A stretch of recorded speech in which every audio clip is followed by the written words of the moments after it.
अस्सलाम वालेकुम। प्रोग्राम में खुश आमदीद। और सबसे पहले आज की अहम खबर इस खित्ते के लिए भी अहम है और अफ़गानिस्तान के लिए भी, अमेरिका के लिए भी और पाकिस्तान के लिए भी, कि अफ़गान और अमेरिकी हुकाम की मुलाकात हुई है और 2.5 साल से कैद अमेरिकी शहरी को रिहा किया है।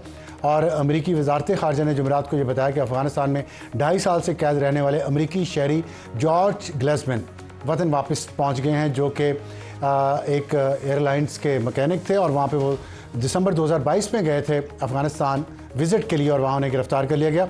और इसके बाद उन्होंने, इसमें अहम बात यह है कि ये पहली बार एक डायरेक्ट रब्ता दोनों ममालिक में हुआ है, जिसमें सदर ट्रंप कई बार ये कह चुके हैं कि वो वहाँ अफ़गानिस्तान में जो उनका असला वो वापस लेना चाहते हैं, बागराम एयरबेस वापस लेना चाहते हैं। और इसके अलावा भी कुछ मामला हैं जिस पर वो तालिबान के साथ ताउन चाहते हैं, जिसमें दाइश का एक मामला भी है। देखना यह है कि जो राब्ते बहाल हुए हैं, इससे अफ़गानिस्तान अपने मफादात के लिए और इस खित्ते की बेहतरी के लिए क्या हासिल करता है और क्या वाकई कोई ऐसा प्रोसेस शुरू हो सकता है कि इस खित्ते में भी अमन आए। और इसी दौरान अफ़गानिस्तान ने अपना एक कौमी जिरगा दोबारा उसको बुलाया है और उसमें ये इतलात आ रही हैं कि शायद जो अबूरी हुकूमत है अफ़गानिस्तान की उसको मुस्तकिल कर दिया जाए, क्योंकि इस जो अभी राब्ता हुआ है अमेरिका और अफ़गानिस्तान में और जो गुडविल जेस्चर अफ़गानिस्तान ने दिया है, अमेरिका ने भी सुना है कि $40 मिलियन अफ़गानिस्तान को इसके बदले में दिए हैं। क्या वो किडनैपिंग के बदले दिए हैं या वैसे जो इमदाद अफ़गानिस्तान को जारी है पिछले 2 साल से, उसी का एक हिस्सा है। लेकिन जो भी है, ये राब्ते होना और इसमें कतर का एक अहम एलिमेंट है, वो होना बहुत अहम है इस खित्ते के लिए। और उम्मीद ये की जाती है कि तालिबान वियतनाम से सीखेंगे। वियतनाम ने भी अमेरिकियों को शिकस्त दी थी, लेकिन इसके बाद उन्हीं वियतनामियों ने अमेरिका के साथ मिलकर अपने मुल्क की तरक्की की बुनियाद रखी, जिससे पूरे खित्ते में, पूरे रीजन में बहुत तरक्की हुई है। और आज वियतनाम के जो फॉरेन एक्सचेंज रिजर्व्स हैं वो $109 अरब हैं। तो इससे आप अंदाज़ा लगा लें कि अफ़गानिस्तान के पास भी अपॉर्चुनिटी है, क्योंकि सदर ट्रंप ने भी ये कहा है और उसकी इंतज़ामिया ने कि हम लड़ाई झगड़े के मामला से निकल के हम नया आगाज़ करना चाहते हैं। तो अगर तालिबान और अमेरिका ये नया आगाज़ करते हैं तो इसमें खित्ते की भी बेहतरी है। ये थी हमारी आज की आम खबर। और आज के प्रोग्राम का तारुफ, टॉप स्टोरी, क्या हार्ड स्टेट बनना मसले का हल है। अभी कहा गया है कि पाकिस्तान अब हार्ड स्टेट बनेगा। पहले सॉफ्ट स्टेट था, जिसकी वजह से यहाँ पे दहशतगर्दी के बहुत वाक़यात हो रहे हैं, ना सिर्फ ग्राउंड पे बल्कि सोशल मीडिया पे भी एक मुहिम चलाई जा रही है जिसके असरात बहुत गहरे हैं। बात करेंगे हम सेनेटर इरफान सिद्दीकी साहब से। और हमारा आज का हॉट इशू होगा JUI और PTI के दरमियान दोस्ती किन शराइत पर, क्योंकि बर्फ़ पिघली है दोनों तरफ से। और सुना ये गया है कि शायद मौलाना फजल रहमान साहब को कोई ऑफ़र भी PTI की तरफ से की गई है। इस पर हम बात करेंगे सेनेटर कामरान मुर्तज़ा साहब से। और हमारा आज का एडिटोरियल होगा कि वज़रा की तनख्वाह में इजाफा और अवाम ट्रक की बत्ती के पीछे पेट्रोलियम लेवी में इजाफा कर दिया गया और बिजली में अभी तक कमी नहीं हुई। तो शुरू करते हैं टॉप स्टोरी के सेनेटर इरफान सिद्दीकी साहब, पाकिस्तान मुस्लिम लीग नून। सर अस्सलाम वालेकुम। वालेकुम अस्सलाम। टॉपिक तो आपके साथ हमारा ये है, जो क्या हार्ड स्टेट पाकिस्तान का बन जाना मसले का हल है या नहीं। और जो 18 मार्च को कौमी सलामती कमेटी का इजलास हुआ उसमें भी ये बात कही गई है। और पाकिस्तान जिस तरह जानों की कुर्बानियाँ दे रहा है, उसमें ये सवाल उठा कि कब तक ये ऐसे चलता रहेगा। लेकिन इससे पहले अगर आप अमेरिका और अफ़गानिस्तान का जो राब्ता हुआ है और उसके जो असरात हमारे इस हार्ड स्टेट बनने पे हैं, खैबर पख्तूनख्वा और बलूचिस्तान के रेफरेंस से अफ़गानिस्तान की जो वहाँ पे मुदाखलत है, आप कुछ बात करना चाहेंगे, कोई कमेंट? जी यकीनन अफसार साहब, आपने अपनी इब्तदाई गुफ्तगू में भी कहा है अफ़गानिस्तान और अमेरिका के दरमियान बराह रास्त राब्तों का उस्तवार होना हमारे लिए अच्छी खबर है, इसलिए कि हम ये समझते हैं कि एक पुरअमन और दुनिया के साथ चलता हुआ, दुनिया के नए तकाज़ों के साथ चलता हुआ अफ़गानिस्तान पाकिस्तान के मफाद में है।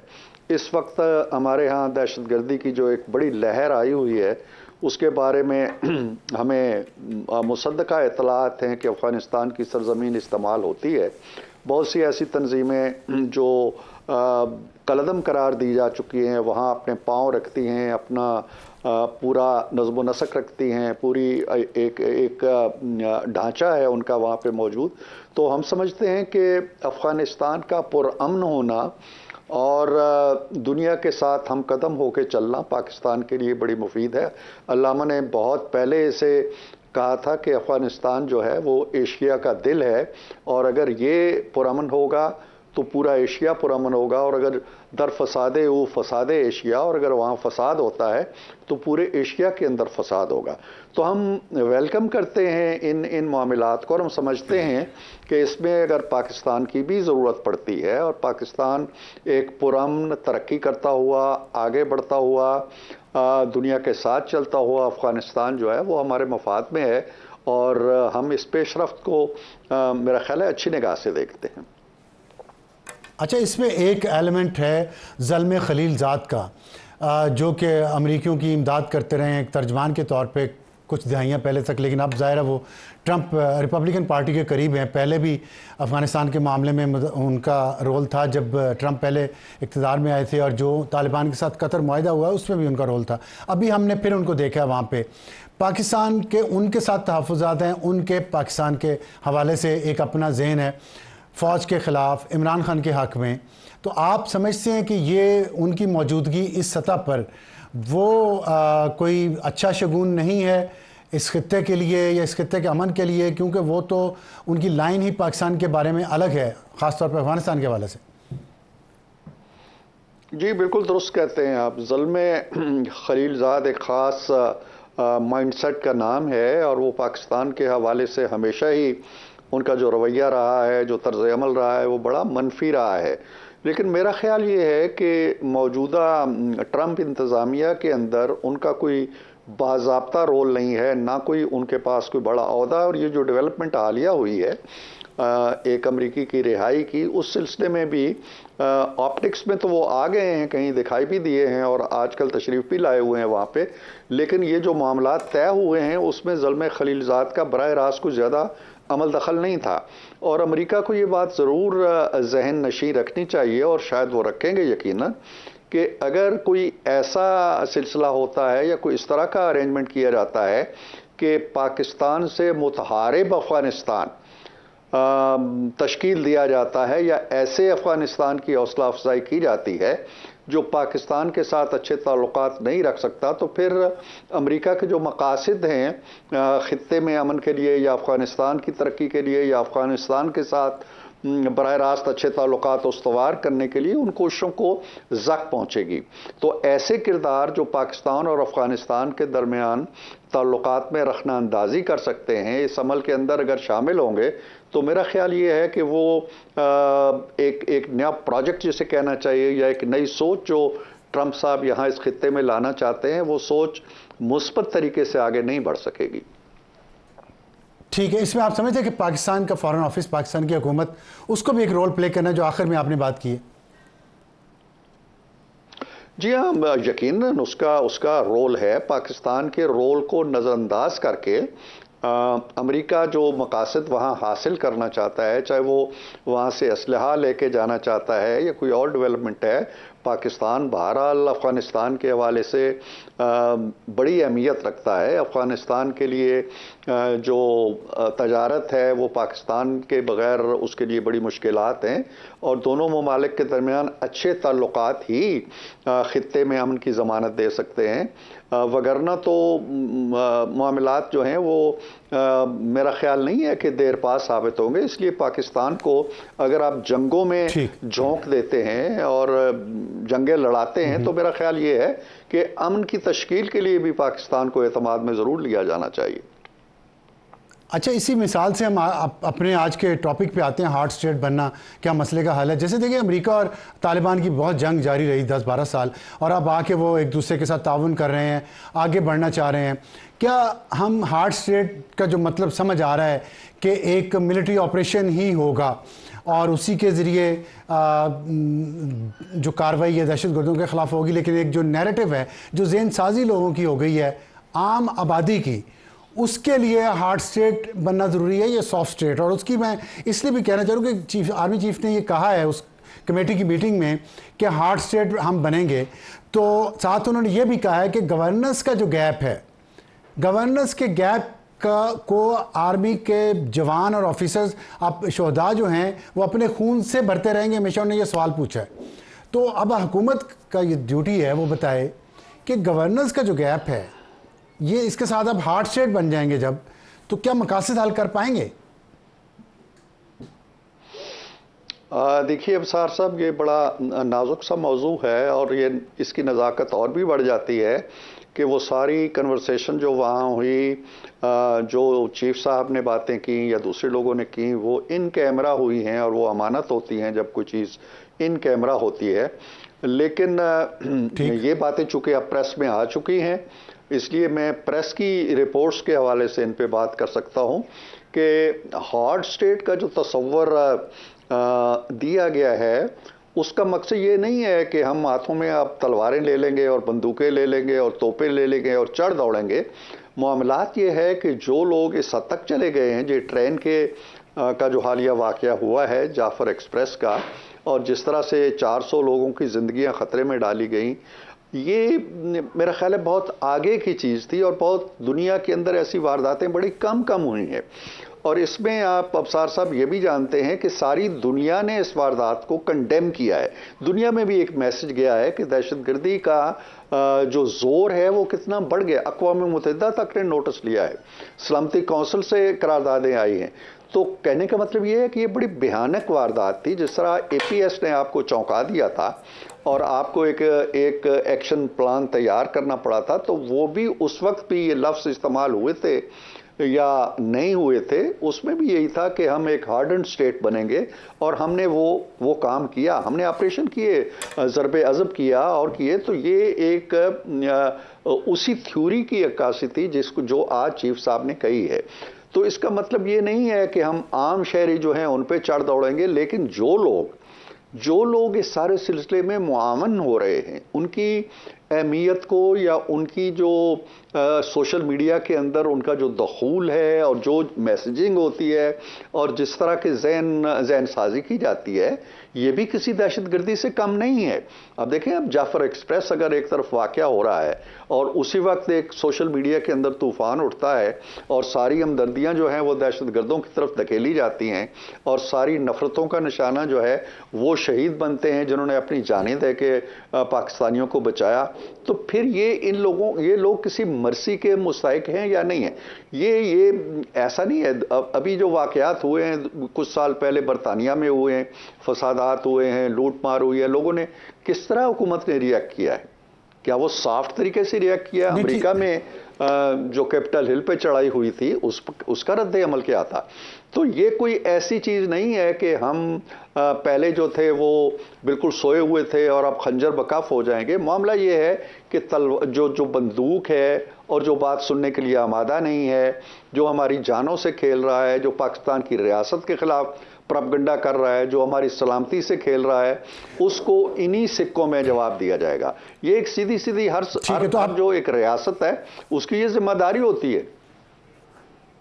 ठीक, तो आप अगर कहीं जरूरत पड़ेगी, जी जरूरत पड़ेगी तो बिल्कुल ऑपरेशन भी होंगे। ऑपरेशन किस लिए होते हैं? इसीलिए होते हैं कि एक जिस तरह आम आदमी को ले लें, एक जिस्म के अंदर एक फोड़ा सरतान निकल आता है और आप चीर फाड़ करते हैं ना, आप फिर पेनाडाल की गोलियों पे इक्तफा नहीं करते हैं। तो यही एक रियासत का हाल होता है और हर रियासत इसी तरह रिएक्ट करती है।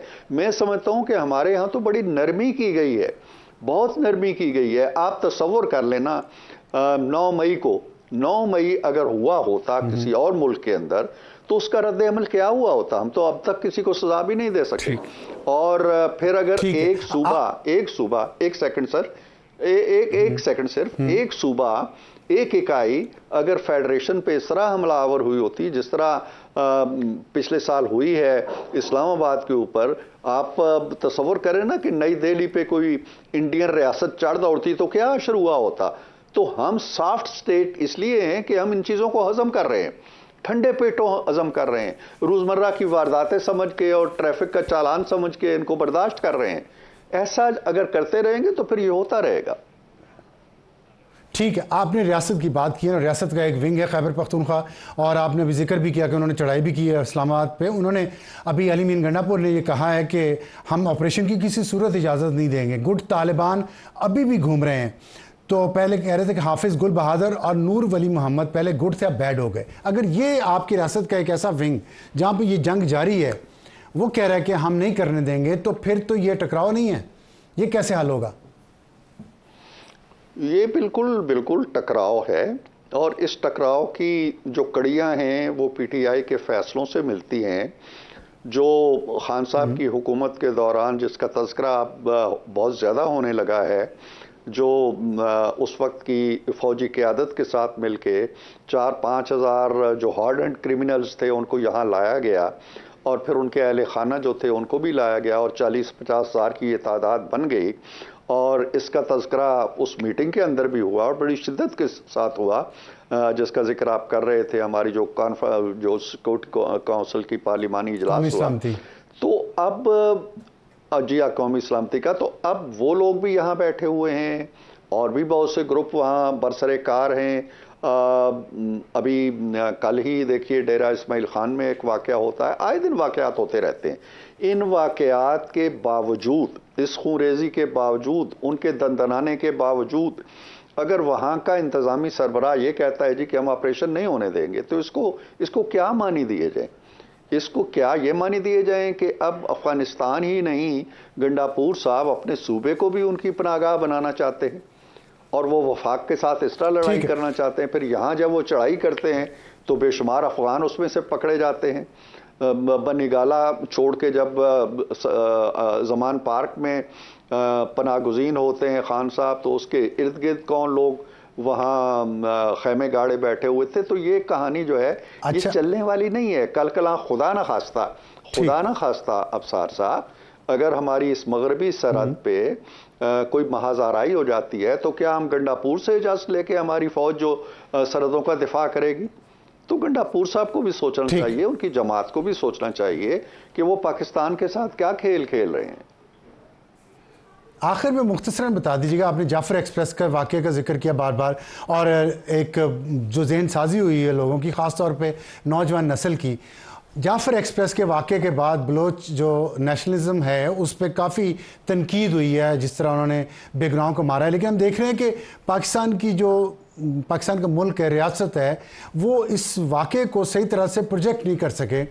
क्या समझते हैं कि आपकी जो नैरेटिव पॉलिसी है वो नाकाम हो गई है, नैरेटिव बिल्डिंग पॉलिसी? जी अफसार साहब, नाकाम तो शायद नहीं कहना चाहिए, ये ज़रूर कहा जा सकता है कि उसके अंदर कमज़ोरियाँ मौजूद हैं, उनको ज़्यादा इफ़ेक्टिव होना चाहिए। लेकिन आप देखें ये वाक़या, जैसे कि मैंने पहले अर्ज़ किया, दुनिया में हाईलाइट हुआ है, दुनिया ने इस पे तवज्जो दी है। अब ये कहना मेरा ख्याल है हमें चाहिए और सोचना भी चाहिए कि इसके बाद जबकि दुनिया मुतवज्जो हुई है इस मसले की तरफ और इसको टेररिज्म करार दे रही है, इसको नेशनलिज्म नहीं कह रही, इसको किसी तरह की तो इसको बिल्डअप हमें करने के लिए हमें ज़रूर बयानिया साजी करनी चाहिए। ठीक है, बहुत शुक्रिया सेनेटर इरफान सिद्दीकी साहब ने। का वक्त हुआ है एक ब्रेक के बाद वापस आएंगे तो hot issue senator Kamran Murtaza साहब के से पूछेंगे कि JUI और PTI की दोस्ती किन शराइत पर हो रही है। एक छोटे से ब्रेक के बाद। और वक्त हुआ हमारे आज के हॉट इशू का। हमें ज्वाइन किया सेनेटर कामरान मुर्तज़ा जमीयत उलमा इस्लाम। सेनेटर साहब अस्सलाम वालेकुम। वालेकुम। कुछ बातें जो मैं आपसे जिक्र करना चाहता हूँ कौमी सलामती कमेटी के हवाले से भी, लेकिन सबसे पहले जो आज रब्ता हुआ है अमेरिका का बराह रास्त अफ़गान तालिबान के साथ, वहाँ पे एक वफ़द गया है और अमेरिकी वफ़द गया है वहाँ पे कतर के नुमाइंदों के साथ, और वहाँ पे एक अमेरिकी को उन्होंने जॉर्ज ग्लेज़मैन को रिहा करवाया है। आप क्या समझते हैं, इससे खित्ते के लिए कोई बेहतरी की उम्मीद आपको है, या आप समझते हैं कि मज़ीद यहाँ पर भी कोई लड़ाई झगड़ा जारी रहेगा? JUI का क्योंकि बहुत इन्फ्लुएंस है वहाँ पे, इस हवाले से मैं पूछना चाहता हूँ। जी हाँ, वो उस पर ये अच्छी बात है कि अफ़गान तालिबान ने इस बात को रियलाइज़ किया है कि कोई अगर कहीं पे इस वजह से अमेरिका को कोई बहाना ना मिल जाए तो उस कैदी को छोड़ दिया है। ये बहुत अच्छा काम किया, वरना तो शायद जो है ना बज़ाहिर ऐसा लग रहा है कि अफ़गानिस्तान में जो है मुदाखलत के बहाने ढूंढे जा रहे हैं, और एक ख़तरा जो उसमें बाज़ औक़ात पैदा हो जाता है कि हमें भी इन्वॉल्व ना कर दिया जाए।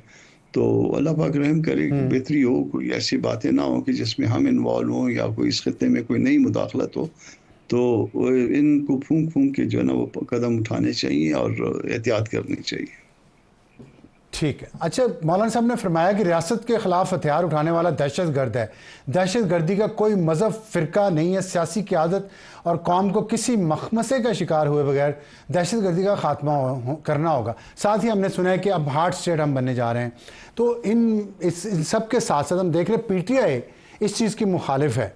वो नहीं चाहती कि कोई ऑपरेशन हो। अली मीन गंडापुर ने बयान दिया है कि हमारे सूबे में हम इजाज़त नहीं देंगे मिलिट्री ऑपरेशन की। तो JUI PTI के साथ एक नया अलायंस करने जा रही है और मीडिया की इतलात के मुताबिक मौलाना फजल रहमान साहब को कोई ऑफ़र की है PTI ने किसी ओहदे की। तो क्या इसमें हम क्या समझें कि JUI उस बात पर कायम है जो मौलाना फजल रहमान साहब ने फरमाई है दहशतगर्दों के ख़िलाफ़, या ये समझें कि PTI की लाइन पे चलेगी जब ये ऑफ़र्स आई हैं? आप इस पर कुछ फरमाना पसंद करेंगे? उसमें सवाल इतने बहुत हो गए कि उसके जवाब को अब कुछ रह ना जाए। पहली बात आपने किया, मौलाना की स्टेटमेंट का एक उसमें से टुकड़ा निकाल दिया। उससे जो पहले वाला टुकड़ा था उसको जो है ना वो किसी ने भी जो है उसमें वो नहीं किया। तो उसमें जो पहला टुकड़ा था उसमें ये था कि आप कभी जो है दुश्मन से भी सामना करने की दुआ ना मांगें और आफियत तलाश करते रहें और आफियत का रास्ता इख्तियार करें। और ये कभी भी ऑपरेशन की हमायत जो है मौलाना के पार्ट में नहीं हुई है। उसमें दहशतगर्दी को हम बुरा समझते हैं, उसकी मजम्मत करते हैं, मगर दोनों जगह पे जो दो सूबे हैं उन दोनों सूबों के अपने अपने जो है ना डायनामिक्स हैं। और उसमें ऐसा नहीं है कि हमने कहा है कि आप ऑपरेशन करिए और ऑपरेशन की हमायत कर दी है। ये जिसने भी कहा है और जिस तरह से भी कहा है मिसकोट हुआ है। अब चूंकि जो कुछ मौलाना हामिदुल हक साहब की शहादत के बाद वहाँ पे वो कूड़ा फटक में भी उन्होंने बहुत वाज़ेह बयान दिया है। और आफियत की आपने बात की, तो कितने सालों तक आफियत, कितनी लाशें उठाते रहे पाकिस्तानी, तो तब जाके आफियत जो है वो इस्टेब्लिश होगी। ऐसा है कि पाकिस्तानियों की ये सब लाशें जो है ना, सब इंसान हमारे लिए पाकिस्तानियों के मोहतरम है। और जो हमारे फोर्सेस से लोग शहीद होते हैं वो भी हमारे लिए मोहतरम है। मगर इसमें ऐसा है कि बहुत सारी जो लाशें हम उठाते हैं या उठाई हैं हमने, वो अपनी गलत पॉलिसियों की वजह से उठाई हैं। हमने किसी न किसी तरह से किसी न किसी गलत डिसीजन को जो है वो लेके चले हैं और वो डिसीजन जो है वो कभी भी अवामी सतह पे या पार्लिमान की सतह पे नहीं हुआ। जहाँ पे वो फैसले होते रहे हैं या जो फैसले करते हैं उन्होंने फैसले किया और उन्होंने उसको इम्प्लीमेंट करवाया। और अब अंदर की बात मैं आपको नहीं बता सकता। ये मैं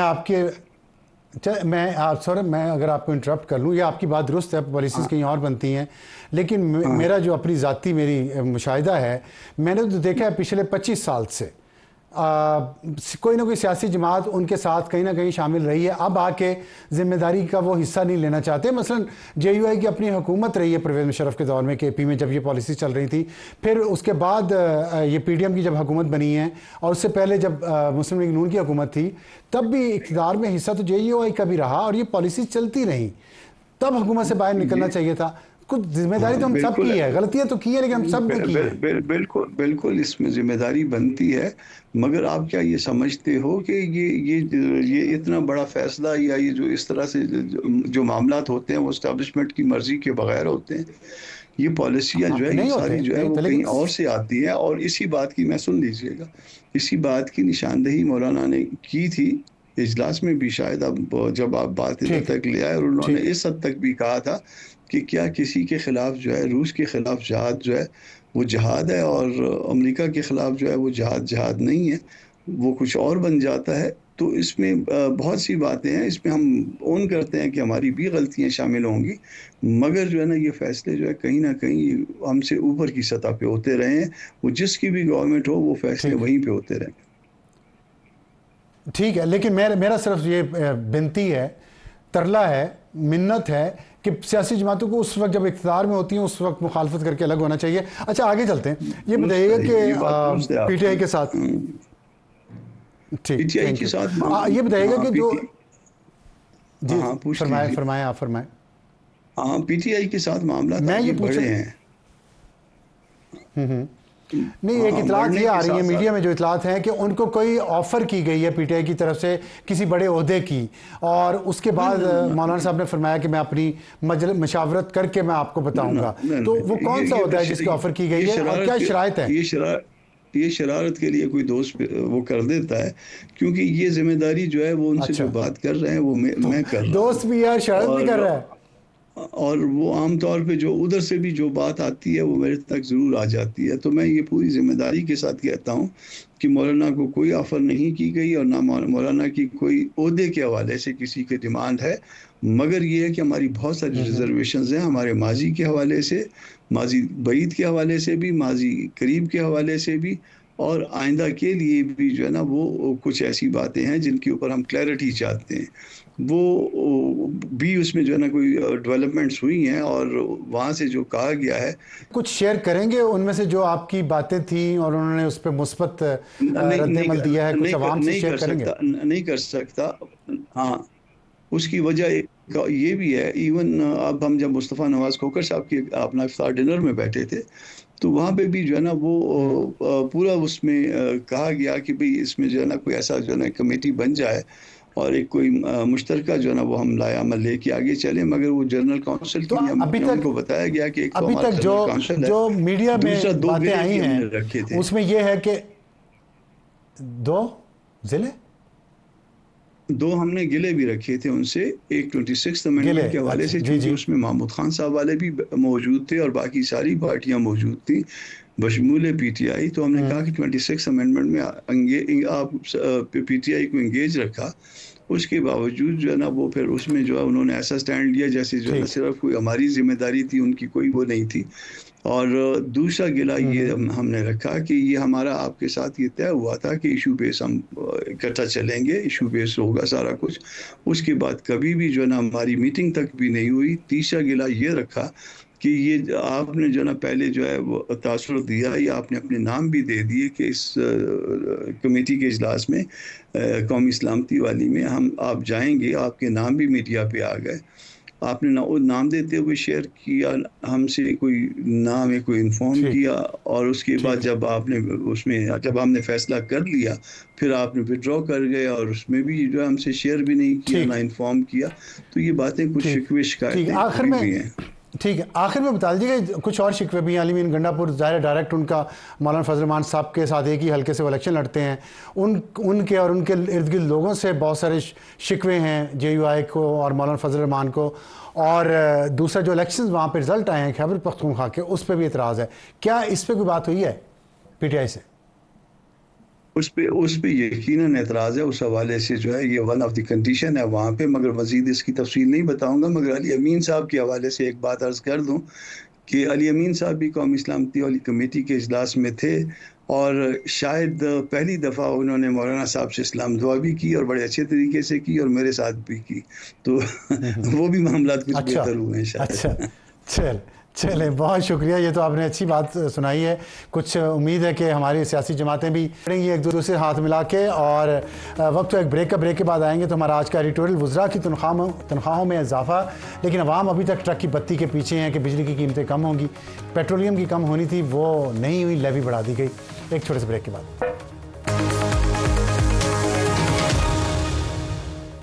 और वक्त हुआ हमारे आज के एडिटोरियल का, और इसमें हम बात करेंगे वुज़रा की तनख्वाह में इजाफ़ा कर दिया गया है। आज ये खबर आई है और इनमें इजाफ़ा और अलाउंस जो है 188% तक किया गया है।